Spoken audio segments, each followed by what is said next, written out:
मुश्किल समय में तू ही दिलासा, साथ रहेगा तू सदा। यीशु मसीह भरोसा मेरा, तू ही सहारा है मेरा। मुश्किल समय में तू ही दिलासा, साथ रहेगा तू सदा। करुणा भलाई तेरी सदा रहेगी मुझ पर। विश्वास योग्यता, तेरी विश्वास योग्यता, देखूंगा मैं उम्र भर।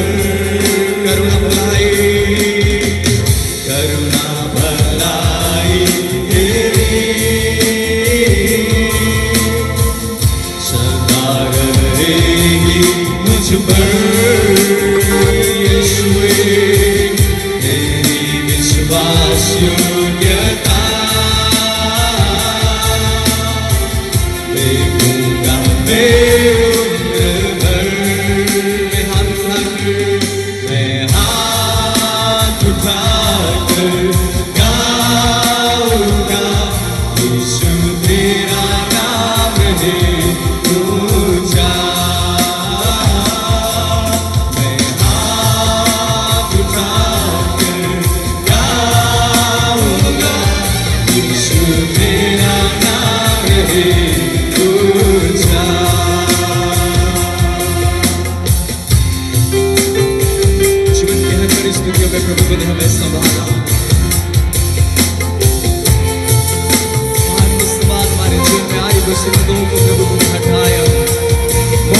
में से तुझे चलाया प्रभु। आज मैं प्रभु तुम्हारे संग निर्जर बन कर रहा प्रभु। तेरी करुणा और भलाई के लिए प्रभु तेरा धन्यवाद। इस अवसर के लिए प्रभु तेरा धन्यवाद करते हैं। इस समय के लिए प्रभु तेरा धन्यवाद करते हैं। यदि तेरी दया तेरा अनुग्रह प्रभु मेरे जीवन के अंदर ना होता प्रभु, आज का दिन हम ना देख पाते। हालेलुया।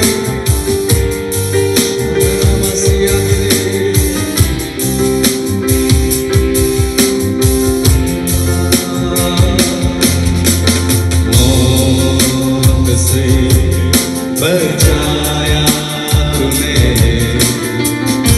जीवन नया दे दिया। नाम लेकर पुकारा मुझे, महिमा से मुझको भर दिया। करुणा भलाई तेरी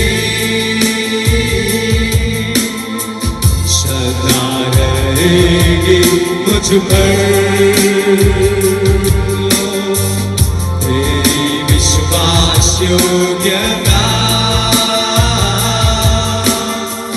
देखूंगा मैं उम्र भर। मैं हाथ उठाकर गाऊंगा, यीशु तेरा नाम रहे ऊंचा।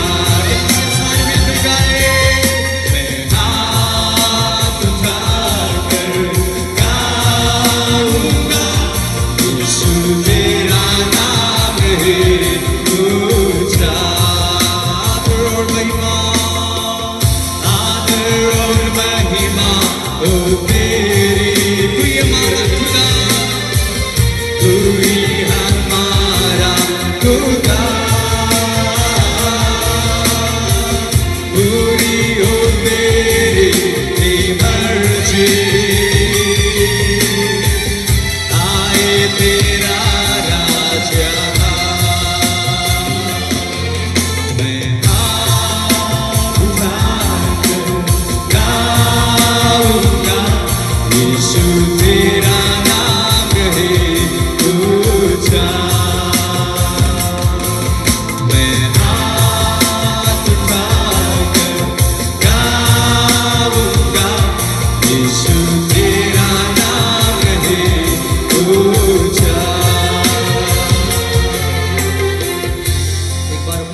आवाज को उठाए। सदा रहेगी मुझ पर तेरी विश्वास योग्यता, देखूंगा मैं उम्र भर करुणा भलाई, करुणा भलाई तेरी सदा रहेगी मुझ पर तेरी विश्वास योग्यता, देखूंगा मैं उम्र भर। मैं हाथ उठाकर गाऊंगा यीशु तेरा नाम रहे ऊंचा। मैं हाथ उठाकर गाऊंगा यीशु तेरा नाम रहे ऊंचा, यीशु तेरा नाम रहे ऊंचा,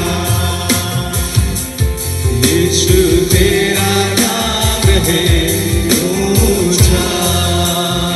हालेलुया, धन्यवाद यीशु। प्रभु को धन्यवाद देता हूँ एक सुंदर अवसर के लिए कि परमेश्वर ने हम सभी को यह अवसर दिया कि हम इस परिवार के साथ इस खुशी को मनाएं। और आज इस विवाह के अवसर पर जो ये मीटिंग यहाँ पर रखी गई है, मैं विश्वास रखता हूँ कि प्रभु की हुजूरी हमारे बीच में है। आमेन। और मैं विश्वास के साथ ये भी कहता हूँ कि आज परमेश्वर ही उसके वचन के द्वारा हमसे बात करेगा। और इसलिए एक छोटी सी प्रार्थना करें और सीधा हम वचन की ओर जाएं। अपनी आंखों को बंद करें, हम प्रार्थना में जाएं। धन्यवाद प्रभु जी, इस सुंदर अवसर के लिए हम आपको धन्यवाद देते हैं प्रभु, जिस परिवार के द्वारा पिता इन सारी बातों को यहाँ पर किया गया है। उन्होंने आपको पहला स्थान यहाँ पर दिया है प्रभु। और मैं विश्वास करता हूँ जैसे काना गांव में आप थे, आप यहाँ भी हो पिता। और अगर आप हो तो आप ही हमसे बात कीजिए प्रभु। मैं प्रार्थना करता हूँ कोई मनुष्य हमसे बात न करे। मैं खुद भी मेरी आवाज को नहीं, मेरी इच्छा को नहीं, पर मैं आपकी आवाज को सुनना चाहता हूँ प्रभु।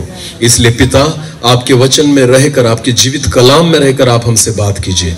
आने वाला वचन जो प्रीति कुमारी है उसके लिए और उसके परिवार के लिए, जितने उपस्थित लोग हैं, हम सभी के लिए प्रभु एक आशीष का कारण बने, ऐसा होने दीजिए प्रभु जी। आप बढ़े और मैं घटूं और आपके नाम की महिमा हो, आपकी इच्छा पूरी होने पाए, ऐसा होने दीजिए। पवित्र आत्मा के द्वारा मुझे और बैठे हुए सुनने वाले हर एक व्यक्ति को आप नियंत्रित कीजिए। सारा आदर और महिमा जलाल आप ही को देते हुए प्रार्थना प्रभु यीशु मसीह आपके सामर्थ्य और जीवित नाम से मांगता हूं, आमीन। मैं प्रभु को धन्यवाद देता हूं कि परमेश्वर ने हम सभी को एक अवसर दिया और इस समय हम परमेश्वर की वचन की ओर जाएंगे। और सभी को पता है कि कल विवाह होने वाला है। मुझे बहुत अच्छा लगा कि एक परमेश्वर के दास की बेटी का विवाह यहाँ पर है, तो मैं खुश हूँ। और यहाँ से भी वो दूसरे दास के ही घर में जाने वाली है, आमीन। तो ये और खुशी की बात है। तो इसलिए मैं विश्वास करता हूँ कि परमेश्वर आज प्रीति कुमारी से भी और हर एक व्यक्ति से बात करेगा। क्या सब लोग तैयार है प्रभु को सुनने के लिए? चलो एक वचन को हम निकालें। इब्रानियों की पत्री उसका 13वां अध्याय, इब्रानियों की पत्री उसका 13वां अध्याय और वचन 4 को हम पढ़ेंगे। अगर किसी के पास हिंदी बाइबल हो तो पढ़ने के लिए कृपया मदद करें। विवाह सब में ध्यान देकर सुने। हाँ, इब्रानियों उसका 13वां अध्याय और वचन 4 में ऐसा लिखा है। हाँ, विवाह सब में आदर की बात, सब में आदर की बात समझी जाए। हालेलुया। ध्यान देकर सुने। परमेश्वर के वचन में ऐसा लिखा गया है कि विवाह सब में आदर की बात समझी जाए।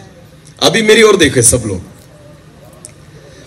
वचन में एक ऐसी घटना के बारे में लिखा गया है जो हर एक व्यक्ति के जीवन में बहुत महत्वपूर्ण होती है, और वो घटना है विवाह। बोलो क्या है?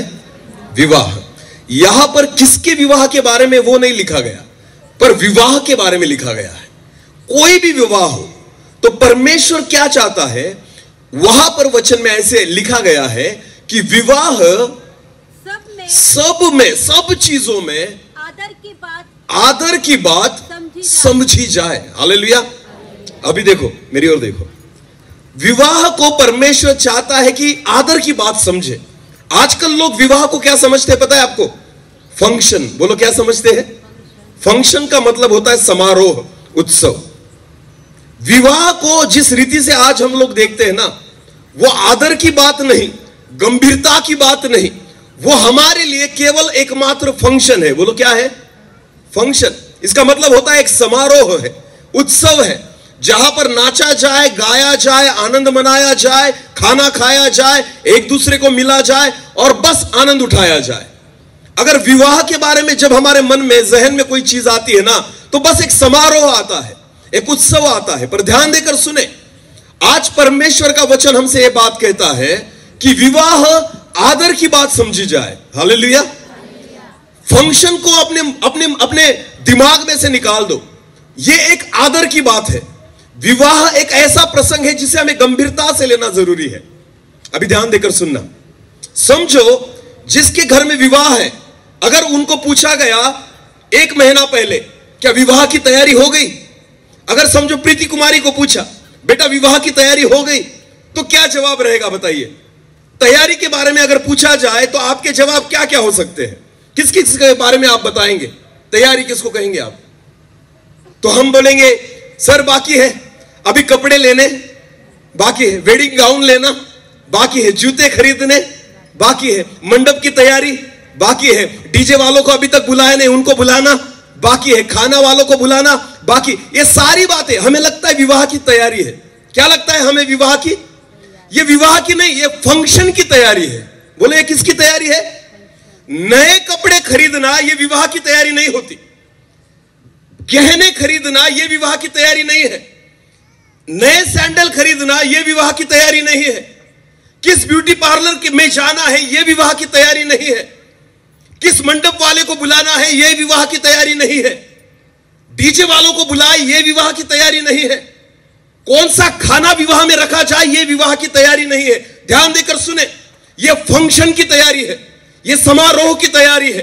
पर खुदा चाहता है विवाह को गंभीरता से लिया जाए, विवाह आदर के योग्य समझा जाए। आपको पता है, जब विवाह की तैयारी अगर आपको करनी है ना, तो एक लड़की की तैयारी इस रीति से होनी चाहिए कि जिस घर में वो जाने वाली है ना, ऐसे व्यक्ति के साथ उसको पूरी जिंदगी बितानी है जिसके साथ वो आज तक एक दिन भी नहीं रही।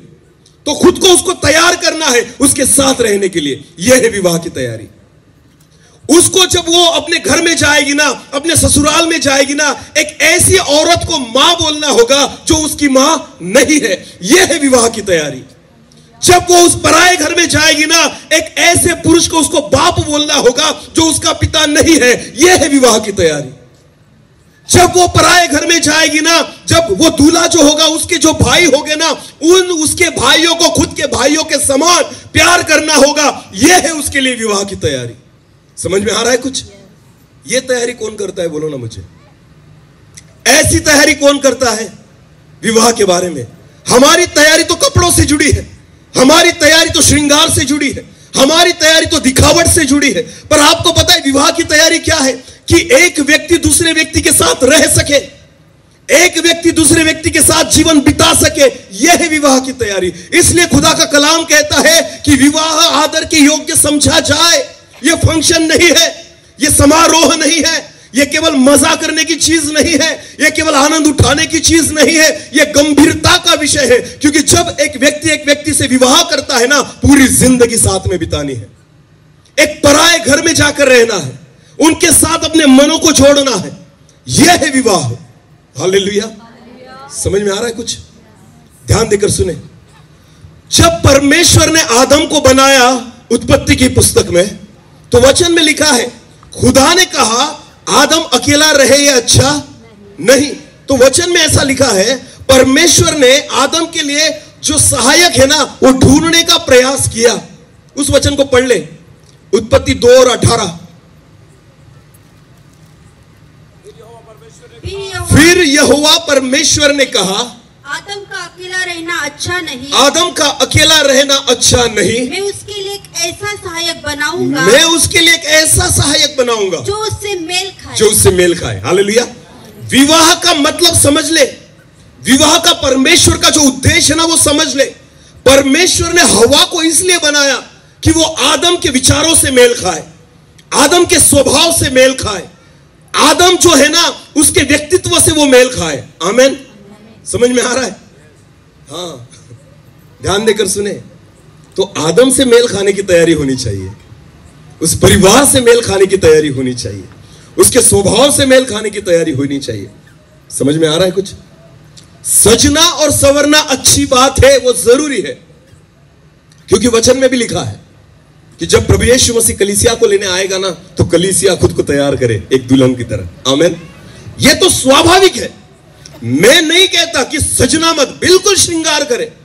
इस बच्ची को श्रृंगार अच्छा लगता है, वो करना जरूरी है, पर एक ध्यान देना, यह विवाह की तैयारी नहीं है। विवाह की तैयारी वो है जब एक व्यक्ति दूसरे व्यक्ति के साथ जुड़ने की तैयारी करे। आमीन। उसके मन से खुद को जोड़ने की तैयारी करे, यही विवाह की तैयारी। परमेश्वर ने जब हवा को बनाने की सोची ना, तो वचन में लिखा है कि मनुष्य अकेला रहे यह अच्छा नहीं, इसलिए खुदा ने सोचा मैं ऐसा अनुरूप सहायक बनाऊंगा जो आदम से मेल खाए। बोलो क्या खाए? मेल खाए। तो खुदा ने क्या किया? उस वचन को पढ़ना जहां उसकी फसली निकाली गई। हाँ, तब यहोवा परमेश्वर ने आदम को भारी नींद में डाल दिया। आदम को भारी नींद में डाल दिया। और जब वो सो गया, और जब आदम सो गया, तब उसने उसकी एक पसली निकाल कर उसकी जगह मांस से भर दिया। ध्यान देना अभी। हाँ, आदम के लिए जो स्त्री बनाई गई, हवा बनाई गई, पत्नी बनाई गई, वो किसके द्वारा बनाई गई? आदम के ही द्वारा बनाई गई। हालेलुया। उसकी क्या निकाली गई? फसली। बोलो क्या निकाली गई? यानी यह दिल के पास जो हड्डी होती है ना, उसको निकाला गया। हालेलुया। ध्यान देकर सुने। हाँ, तो परमेश्वर यहोवा ने आदम की एक फसली निकाली। आगे पढ़ना। और उसको आदम के पास ले आया। और जब उसने हवा को बनाया ना, तो वचन में लिखा है उस हवा को लेकर परमेश्वर आदम के पास लेकर आया। आगे पढ़ना। तब आदम ने कहा, जब आदम ने हवा को देखा, अपनी हड्डी को देखा, अपने में से बनाई हुई हवा को देखा, तो आदम ने कहा अब यह मेरी हड्डियों में की हड्डी। हवा कौन है? हवा कौन है? मेरी हड्डियों में की हड्डी। हालेलुया। ये अलग नहीं है। ये कौन है? ये मेरी हड्डियों में की हड्डी और मेरे मांस में का मांस है। मेरे मांस में का मांस है। हालेलुया। आगे पढ़ना। इसलिए इसका नाम नारी होगा। ये नारी होगी क्योंकि यह नर में से निकाली गई है। बराबर। आगे। इस कारण पुरुष अपने माता पिता को छोड़कर अपनी पत्नी से मिला रहेगा। बोलो क्या करेगा? विवाह क्या है? मिला रहना। आमीन। एक दूसरे का जोड़ना विवाह है, क्योंकि हड्डी निकाली थी ना, अभी हड्डी को फिर क्या करना है?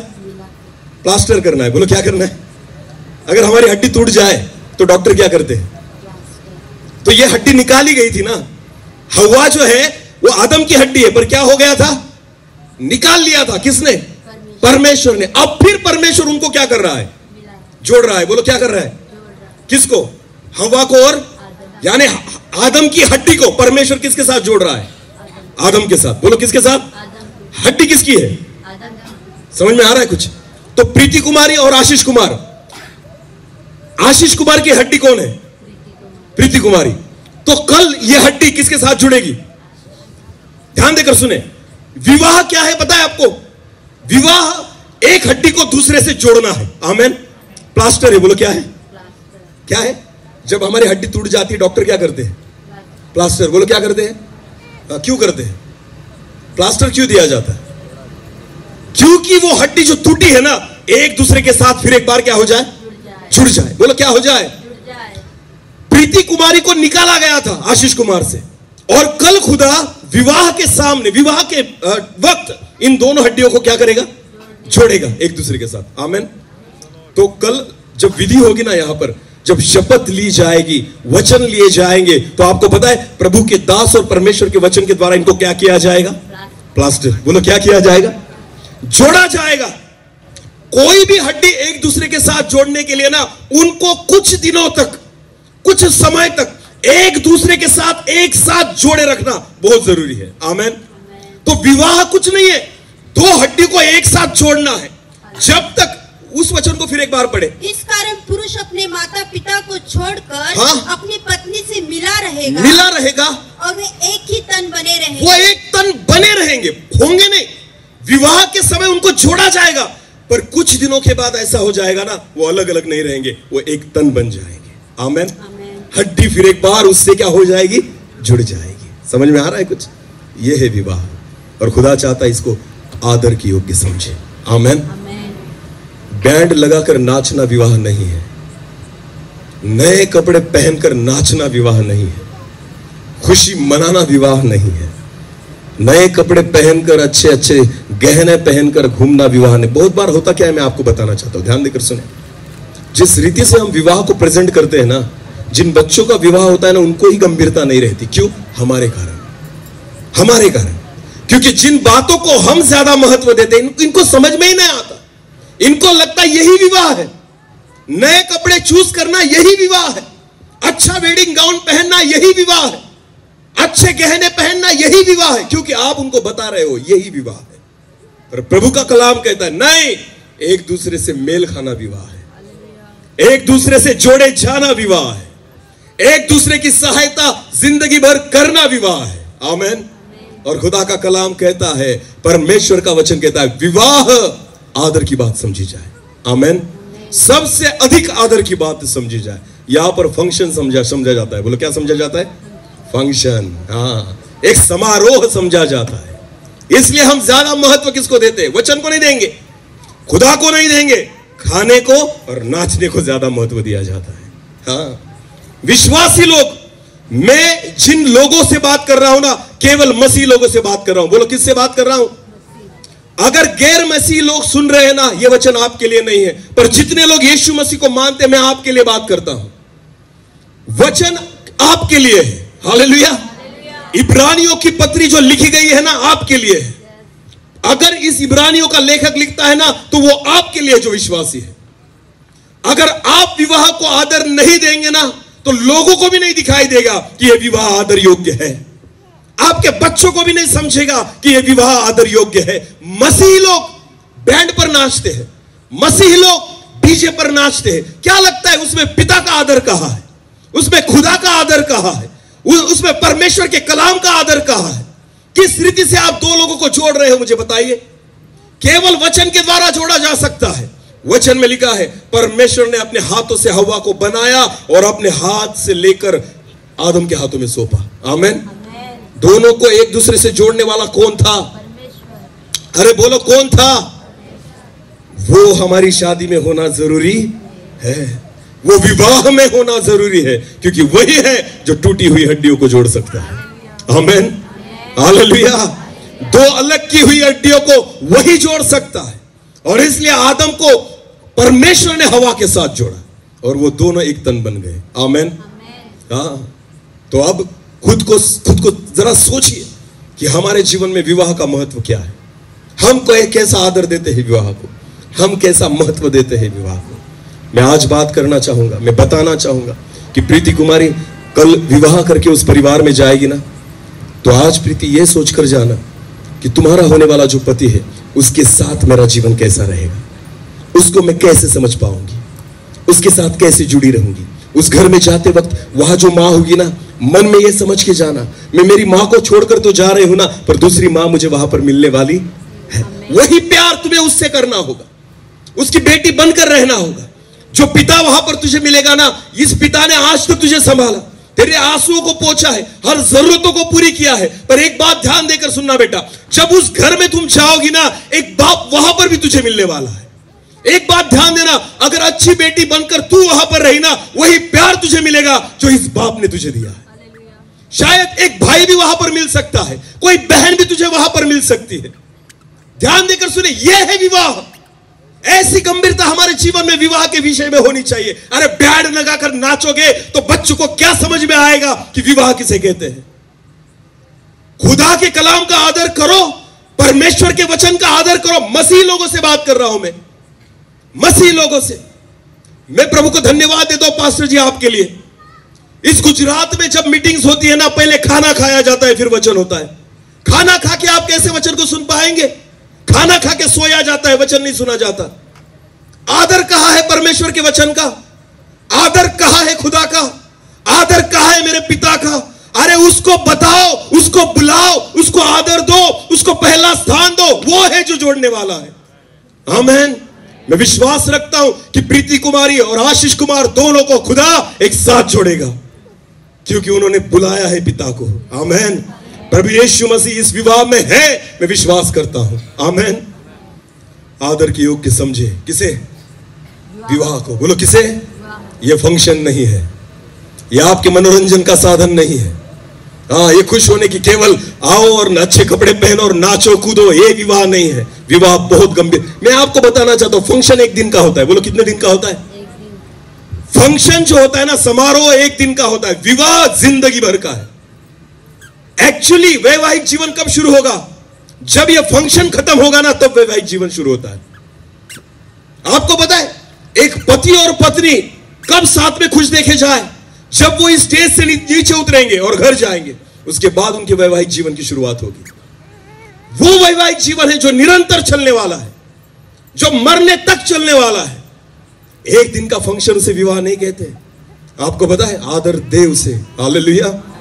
शुरुआत जिस रीति से करेंगे ना, अंत वैसे ही होगा।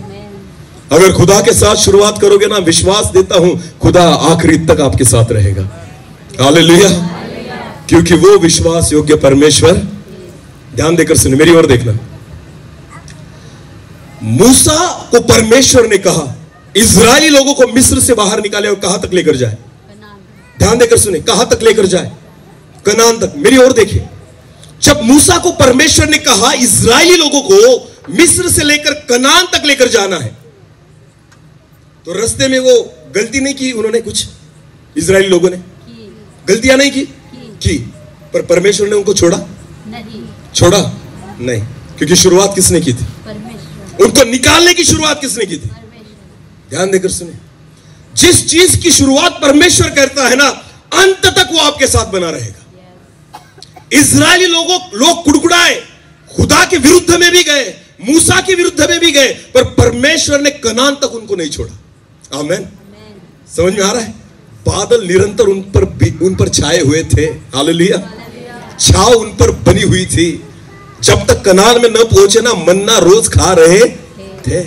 हाँ, पत्थर में से क्या पी रहे थे? पानी पी। वो बहुत गलतियां की उन्होंने, पर परमेश्वर ने उनको आखिरी तक नहीं छोड़ा, क्योंकि शुरुआत किसने की थी? उनको निकालने की शुरुआत किसने की थी? जब यात्रा की शुरुआत खुदा करता है ना, अंत तक वही बना रहेगा। आमीन। अगर इस शादी में परमेश्वर ने तुम्हारे साथ शुरुआत की है ना, तो तुम दोनों के साथ अंत तक परमेश्वर बना रहेगा।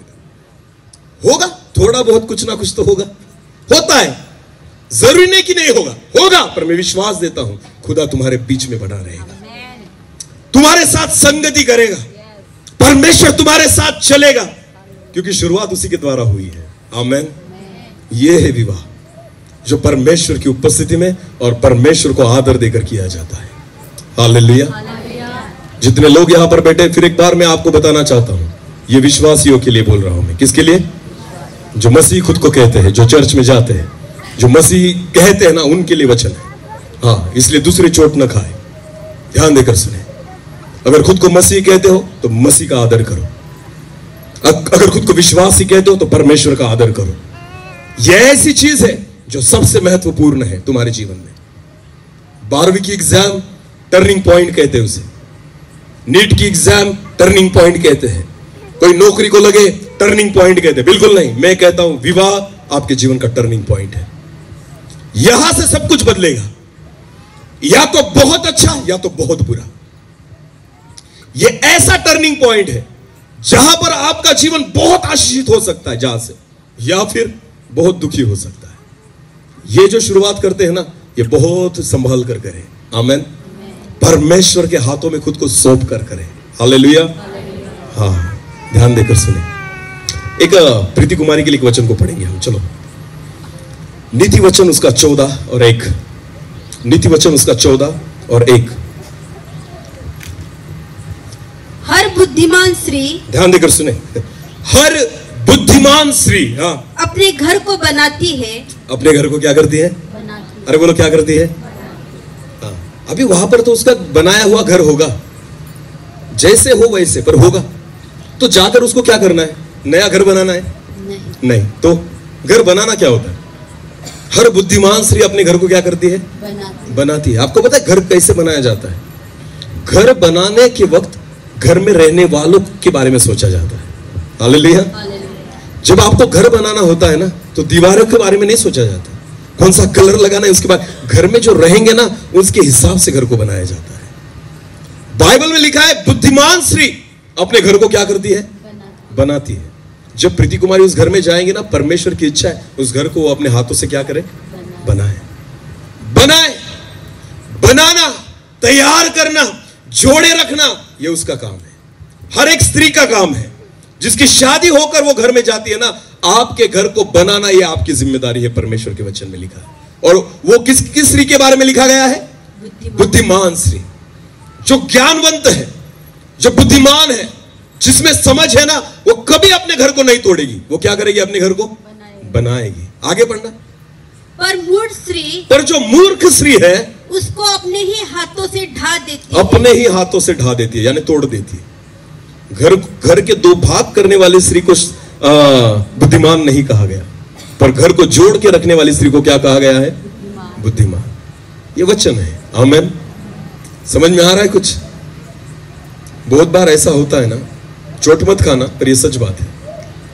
माँ बाप कहते हैं मेरे बेटे ने शादी की और तब से मेरा बेटा अलग रहने लग गया। तो मैं सोचता हूं प्रॉब्लम किसके द्वारा हुआ? अब तक बेटा साथ में रहता था, अब क्यों अलग हो गया? इसका मतलब जो आई है ना, तोड़ा किसने है? उसी ने है। ध्यान देकर सुने, ये आपके ऊपर है कि घर को जोड़े रखना है या नहीं। समझ में आ रहा है कुछ? चोट न खाना, मैं फिर एक बार कहता हूं, पर यह सत्यता है। मैंने कहता, ये वचन कहता है। बुद्धिमान स्त्री घर को क्या करेगी? बनाएगी। बोलो क्या करेगी? और अच्छा बनाएगी। हालेलुया। और एक साथ जोड़कर बनाएगी। आपको पता है, रहने लायक बनाएगी, खाने लायक बनाएगी, सोने लायक बनाएगी, खुशी करने लायक बनाएगी। ये बुद्धिमान स्त्री के हाथों में है। आमीन। घर को घर बनाए रखना किसके हाथों में है? बुद्धिमान स्त्री के हाथों में। हालेलुया। पर मूर्ख स्त्री के बारे में क्या कहा गया है? अपने हाथों से घर को ढा देगी, यानी तोड़ देगी। हाँ, जो बुद्धिमान नहीं है ना, वो अपने ही घर को तोड़ती है, अपने ही घर के दो भाग कर देती है, अपने ही घर को बिखेर देती है, सब रिश्ते नातों को बिखेर देती है। ये मूर्ख स्त्री के बारे में कहा गया है। आपको पता है, बुद्धिमान स्त्री बने, अपने घर को बनाए, अपने घर को जोड़े, सारे रिश्तों को जोड़ कर रखे। हालेलुया। हालेलुया। समझ में आ रहा है कुछ? बहुत आपको पता है, आपको मैं ये बातें क्यों कह रहा हूं? विवाह इतनी महत्वपूर्ण बात है ना, जिसको हम इतना गंभीरता से लेते ही नहीं। एक लड़की जब उस घर में जाने वाली है ना, उसको केवल पत्नी बनकर नहीं जाना है वहां पर। पत्नी तो वो है आशीष कुमार के लिए, पर उसकी मां के लिए उसकी बहू है ना, तो बहू बनकर भी जाना होगा ना। उसके पिता के लिए बहू है तो बहू बनकर जाओ। उसके भाइयों के लिए उनकी क्या कहेंगे उसे, भाभी है तो भाभी बनकर जाओ। हालेलुया। बहुत सारी जिम्मेदारियों को लेकर जाना है उस घर में। बहुत सारे, आपको पता है, ये सारी जिम्मेदारी लेकर जब एक लड़की घर में जाती है ना, उसको पता चलता है कि ये जिम्मेदारी मुझे पूरी करनी है। आमीन। हाँ, तो जब उसके माँ बाप उसको देखे ना, उनको लगे और एक बेटी मिल गई। बोलो क्या मिल गई? अरे बोलो क्या मिल गई? बेटी। ये है विवाह। समझ में आ रहा है? समझ में आ रहा है? ध्यान देकर सुने। आदम को जब हवा मिली ना, परमेश्वर ने आदम को अकेला देखा। बोलो क्या देखा? अकेला। उसके माँ बाप थे वहां पर? एदन में उसके माँ बाप थे? उसका कोई भाई था? कोई बहन थी? कोई दोस्त था? कुछ भी नहीं था। ध्यान देकर सुने, ना उसका भाई था, ना बहन थी, ना माँ बाप थे, ना दोस्त थे। पर खुदा ने उसको जब अकेला देखा, उसके लिए क्या बनाया? दोस्त बनाया, भाई बनाया, बहन बनाई, मां बनाई या बाप बनाया? क्या बनाया उसके लिए? पत्नी। बोलो क्या बनाया? इसका मतलब क्या होता है? पत्नी एक फुल पैकेज है जो अपने पति के लिए है। हालेलुया।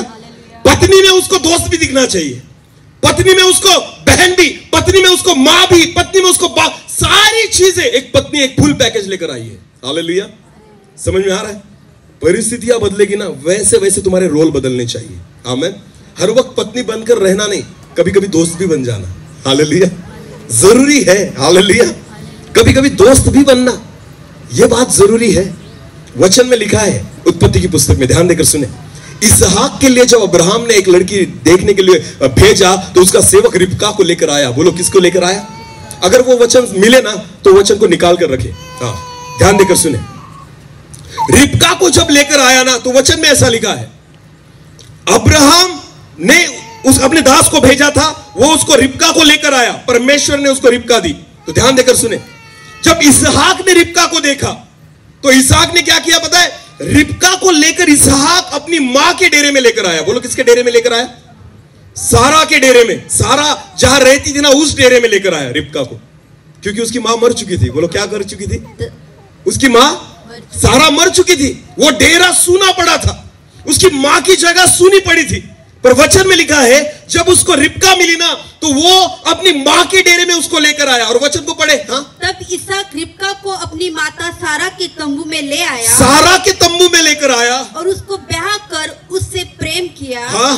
इस प्रकार इसहाक को माता की मृत्यु के पश्चात हाँ? शांति प्राप्त हुई। शांति प्राप्त हुई। माता से जो दुख हुआ था ना, माता के मरने के बाद जो दुख हुआ था ना, वो किसको पाकर वो शांति मिली उसे? रिबका को। बोलो किसको पाकर? यानी जब रिबका को देखा ना तो माता की याद भी निकल गई। हालेलुया। तो वैसा ही है, एक पत्नी केवल पत्नी नहीं रहती, जब उसे मां की जरूरत है ना तो मां भी बनना पड़ता है, दोस्त की जरूरत है ना दोस्त भी बनना पड़ता है। ये विवाह है। हालेलुया। पति पत्नी दोनों साथ में जब रहते हो ना, केवल एक दूसरे के साथ पति पत्नी बनकर मत रहो। जब उसको दोस्त की जरूरत है ना आप दोस्त भी बन जाओ। जब भाई के प्यार की जरूरत है ना तो भाई भी बन जाओ। जब उसके बाप के प्यार की जरूरत है ना, क्योंकि एक पत्नी सारे रिश्तों को छोड़कर आती है एक पति के पास, तो सारे जितने रिश्ते उसने छोड़े हैं ना वो सारे पति में मिलने चाहिए। जब वो पति के घर जाएगी ना वो सारे रिश्ते उसमें मिलने चाहिए।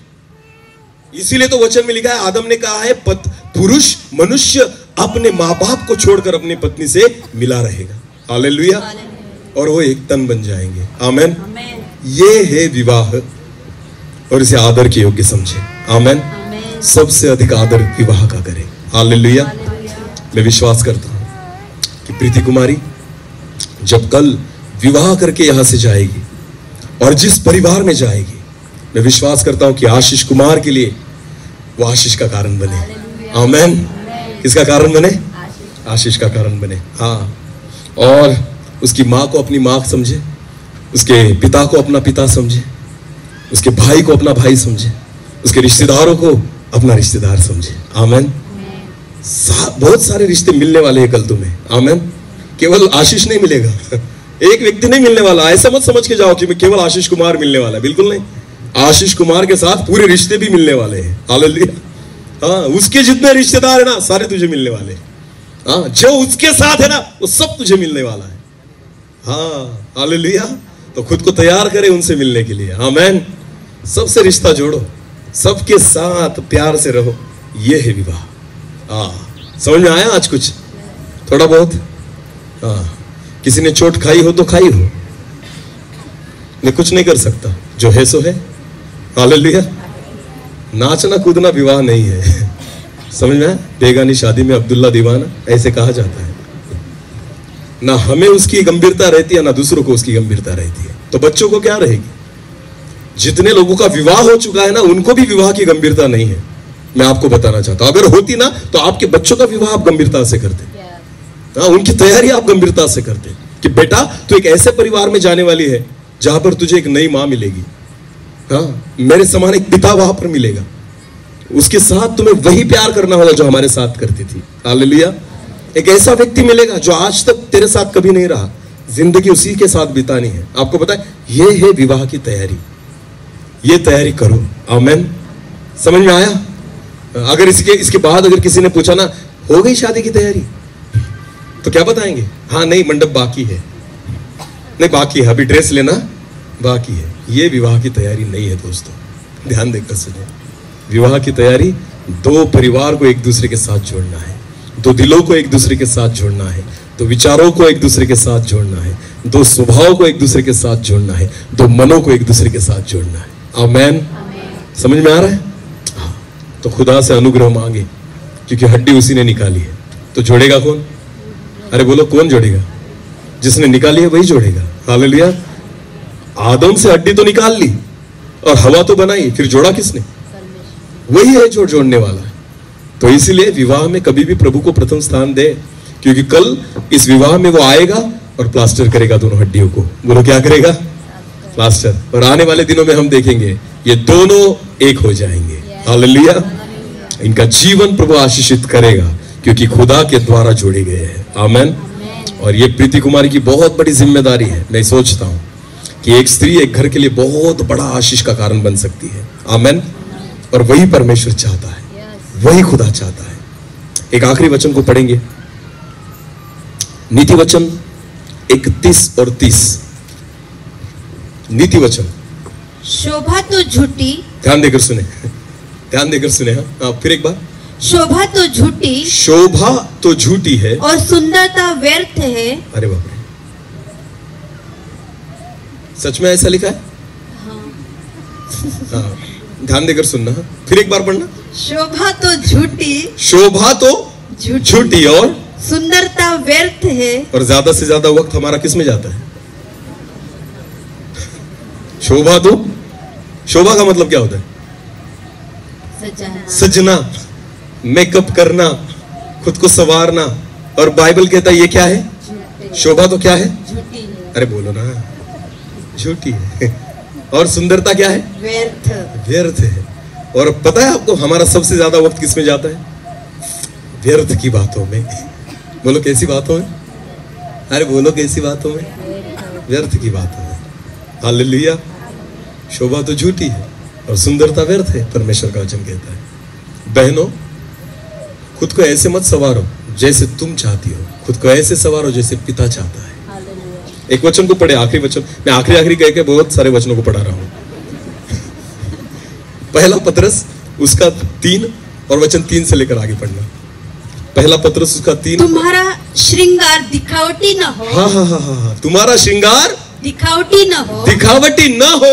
हाँ, अर्थात बाल गूंथना और सोने के गहने या भांति भांति के कपड़े पहनना, ये विवाह की तैयारी नहीं है। हालेलुया। खुद को अगर विवाह के लिए सजाना है ना, तो वचन कहता है तुम्हारा श्रृंगार दिखावटी न हो, ना तो बाल गूंथना, ना तो अच्छे कपड़े, ना गहने। आगे, वरन तुम्हारा छिपा हुआ और गुप्त मनुष्यत्व। इसका मतलब क्या होता है पता है? जो स्वभाव केवल तुमको पता है। आमेन। जो अंदर का व्यक्ति है ना, जो बाहर दिखाई नहीं देता, जो मेरे हृदय में है, मेरे अंदर है। मेरी पत्नी ना केवल इसको जानती है जो दिखता है, जो अंदर बैठा है ना उसको नहीं जानती वो केवल किसको पता है? मेरे भीतर जो है वो केवल किसको पता है? खुद को और परमेश्वर, दोनों को ही पता है, बाकी किसी को नहीं पता। ध्यान देकर सुने, सजने की जरूरत बाहर से कम है, कहां से ज्यादा है? अंदर से। क्योंकि ये अंदर जो बैठा है ना, वही है जो तुम्हें आशीषित कर पाएगा, वही है जो दूसरों को आशीषित कर पाएगा। वचन में लिखा है तुम्हारा श्रृंगार दिखावटी न हो, बालों का गूंथना, सोने के गहने या भांति भांति के कपड़े पहनना, वरन तुम्हारा छिपा हुआ और गुप्त मनुष्यत्व, नम्रता और मन की दीनता अविनाशी सजावट से सुसज्जित, उसकी अविनाशी सजावट से सुसज्जित हो। और आगे क्या लिखा है? क्योंकि परमेश्वर की दृष्टि में इसका मूल्य बड़ा है। किसकी दृष्टि में? परमेश्वर। किसकी दृष्टि में? हाँ, मनुष्य को देखो ना आप, तो साड़ी अगर देखेंगे ना, हाँ कितने की ली ना, प्रशंसा किसकी करेंगे? देखो बाहरी चीजों की। बोलो किसकी? हाँ, अरे ये नेकलेस कितने का बनाया ना, ये मंगलसूत्र कहां से लिया? बाहरी चीजों की प्रशंसा। खुदा कभी बाहरी चीजों की प्रशंसा करता नहीं। खुदा आपके भीतर जो मनुष्य है ना, उसकी ही प्रशंसा करता है। आमेन। अगर मन शुद्ध है ना, उसकी प्रशंसा करेगा। मन पाक है ना, उसकी प्रशंसा करेगा। अगर अंदर आपके अच्छे विचार है ना, उसकी प्रशंसा करेगा। बाहर से नहीं, खुदा अंदर से देखता है। आमेन। आपके हृदय को देखता है, आपके मनों को जांचता है, खुद को सवारे, खुद को सजाए। आमेन। मुझे एक बात बहुत अच्छी लगी, जब मैं यहाँ पर बैठा था, मैंने पास्टर जी से बात की कि प्रीति कुमारी के बारे में उन्होंने बोला मुझे कि बाइबल ट्रेनिंग किया है ना। ओके, बहुत अच्छी बात है, बहुत अच्छा लगा मुझे सुनकर कि बाइबल ट्रेनिंग की है, तो अंदर से सजाया है खुद को। हालेलुया। परमेश्वर के वचन से खुद को अंदर से सजाया है। आपको पता है, वचन है जो हमें खुद को अंदर से सजाता है। हालेलुया। जितनी लड़कियां यहाँ पर बच्चियां बैठी है ना, ध्यान देकर सुने। मेकअप बॉक्स पता है आपको? मेकअप बॉक्स नहीं, हमें तो पता ही नहीं, ऐसी देख रही है मुझे। अरे हाँ या नहीं बताओ तो सही, पता है ना? हाँ, तो मेकअप बॉक्स कैसा होता है? इतना बड़ा या इतना छोटा? लेकर घूमते हैं ना, पर्स में रखकर घूमेंगे टचअप करने के लिए। उसमें एक छोटा सा क्या होता है? आईना होता है ना? हाँ, तो जैसे मेकअप कम हुआ तो उसमें देखेंगे और थोड़ा थोड़ा थोड़ा थोड़ा ऐसा कर देंगे, उसे कहते हैं मेकअप बॉक्स। बोलो क्या कहते हैं? जो हमारी बाहरी श्रृंगार को सजाता और निखारता है। हालेलुया। आपको पता है परमेश्वर ने आपको अंदर से सजाने के लिए भी एक मेकअप बॉक्स दिया है। कौन सा है वो? ये वाला। ये एक मेकअप बॉक्स है जो बाहर से नहीं, हमें अंदर से सजाता है। हालेलुया। और जब कभी इस मेकअप बॉक्स को लेकर आप घूमोगे ना, आप कभी खुद को खराब नहीं कर पाओगे। आमीन। जहां भी आपको लगेगा ना ये गलती हो गई, बस आप इस मेकअप बॉक्स को निकालेंगे और खुद को संवार लेंगे। समझ में आ रहा है कुछ? बहुत सारे मीटिंग में तो आए हैं पर मेकअप बॉक्स घर पर रखकर आए। मोबाइल लाए मोबाइल लाए हैं, और बाकी मेकअप बॉक्स कहाँ है? घर पर। और वचन में लिखा है दूल्हा कब आएगा हमें पता नहीं। हाँ, दिया तो लेकर आए हैं पर कुप्पी कहां पर रखकर आए? तेल कहां पर रखकर आए? अरे दिए में भी तो तेल था ना। पर मूर्ख कुमारी किसको कहा गया? जिनके साथ क्या नहीं था? कुप्पी में क्या नहीं था? हाँ, तो ये क्या है? ये कुप्पी है। बोलो क्या है? और इस कुप्पी में क्या है? हाँ, तो सिर्फ दिया लेकर मत आना चर्च में। आमीन। जहां कहीं जाओ ना मीटिंग में, तो साथ में क्या होनी चाहिए? कुप्पी। बोलो क्या होनी चाहिए? और कुप्पी में क्या होना चाहिए? तेल। तब जाकर दूल्हा आपको लेगा। हालेलुया। मीटिंग्स में जाते हो मुंह उठाकर, मोबाइल लेकर जाओगे? बाइबल? अरे बोलो बाइबल नहीं। क्या लगता है आपको हम मूर्खों में हैं या सियानियों में हैं? ध्यान देकर सुने। खुद को सवारे। बोलो खुद को क्या करे? सवारे। मुझे बहुत बार लोग ऐसे कहते मन में, इसको क्यों बुलाया, इसे क्यों बुलाया? पर मैं भी जब भी जाता हूं ना हाथ धो के आता हूं, बाद में बुलाओ ही मत। मेरी जिंदगी में मैं ऐसे ही प्रचार करता हूं, ऐसे प्रचार करता हूं कि ये मेरा आखिरी संदेश है। कैसे? ये मेरा आखिरी संदेश है। जैसे स्तिफनुस ने किया था, मारो, पत्थर मार के मार डालो, पर आखिरी संदेश देगा ऐसा दूंगा ना कि दूसरा देने की जरूरत ही नहीं। हालेलुया। तो आपने तो बुलाकर गलती कर दी, अभी मैं तो हाथ धो के ही जाने वाला हूं। हालेलुया। पर ध्यान देकर सुने, विश्वासी लोगों के लिए वचन है, चोट मत खाना, ये सत्यता है। मोबाइल उठाने के लिए आपको मैं कहता हूं ना, मोबाइल तो आप कभी भूलेंगे नहीं, पर बाइबल, हाँ बाइबल भूल जाएंगे। याद भी नहीं रहता कि मीटिंग के लिए जा रहा हूं, क्या जरूरत है बाइबल की? अरे तो उनको भी लगता था ना, क्या जरूरत है कुप्पी में तेल की, तो इसलिए बिना कुप्पी के निकल गए ना। तो दूल्हे ने अंदर लिया नहीं, दूल्हा लेकर गया नहीं। तो कुप्पी को इतना भी साधारण मत समझना। हालेलुया। यही कुप्पी है जो अंत के दिनों में आपको बचाएगी। आमेन, आमेन। ये एक मेकअप बॉक्स है जो खुद को संवारेगा, तुमको संवारेगा। आमेन। हमें सुंदर दिखाएगा। हालेलुया। और मैं विश्वास करता हूं कि प्रीति कुमारी को खुदा ऐसे ही वचनों के द्वारा और संवारे और सुंदर करे, उसकी शोभा बढ़ाए, और जिस परिवार में वो जाए उस परिवार के लिए वो एक आशीष का कारण बने। बोलो आमेन, आमेन। आशीष कुमार के लिए प्रीति एक आशीष का ही कारण बने, ऐसा मैं विश्वास करता हूं। आखिरी बार उसी वचन को हम दोहराएंगे और बंद करेंगे। चलो, आखिरी बार जिस वचन से हमने शुरू किया था, इब्रानियों उसका 13वां अध्याय और वचन 4। विवाह सब में आदर की बात समझी जाए। सब में आदर की बात समझी जाए। आज से विवाह को फंक्शन न समझे, आज से विवाह को केवल उत्सव न समझे, आज से विवाह को केवल समारोह न समझे, आज से विवाह को एक आदर की बात समझा जाए। हालेलुया। ये दो परिवारों को, दो दिलों को, दो मनों को जोड़ने वाला विवाह है। आमेन। हाँ, इसलिए इसे आदर की ही बात समझी जाए। अपनी आंखों को बंद करें और इस समय हम प्रार्थना में जाएं। हर एक व्यक्ति अपनी आंखों को बंद करे। जिस कलाम के द्वारा आज परमेश्वर ने हमसे बात की है, अपने मन को टटोले, खुद को तैयार करें। हम प्रार्थना में जाएं। एक छोटे से कोरस के द्वारा हम सब परमेश्वर के साथ जुड़े, खुद को तैयार करें। आज का वचन केवल प्रीति कुमारी के लिए नहीं था, जितनी बहनें यहां पर बैठी है, जितने भाई यहां पर बैठे हैं, जिनका विवाह हो चुका है या होने वाला है, हर एक व्यक्ति के लिए आज का वचन है। इसलिए विवाह को हम आदर दें, खुद को तैयार करें, खुद को संवारें, हमारी आंतरिक सुंदरता को हम बढ़ाएं, अपने श्रृंगार को हम बढ़ाएं कि परमेश्वर की नजर में हम अच्छे दिखें। Thank you Jesus. धन्यवाद प्रभु जी। एक छोटे से कोरस को लेकर हम प्रार्थना में जाएं। Thank you.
धन्यवाद प्रभु जी। आप पिता, आप हमें पवित्र करें, आप हमें तैयार करें, आप हमें शुद्ध करें प्रभु, कि हम आपके समान दिखें।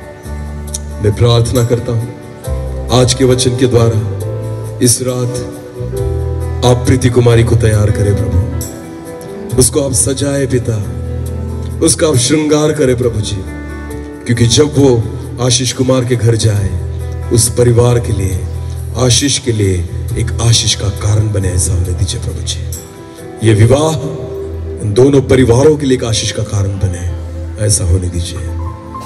इसलिए आपके वचन में लिखा है कि विवाह सब में आदर की बात समझा जाए। हम विवाह को आदर देना सीखें, ऐसा होने दीजिए।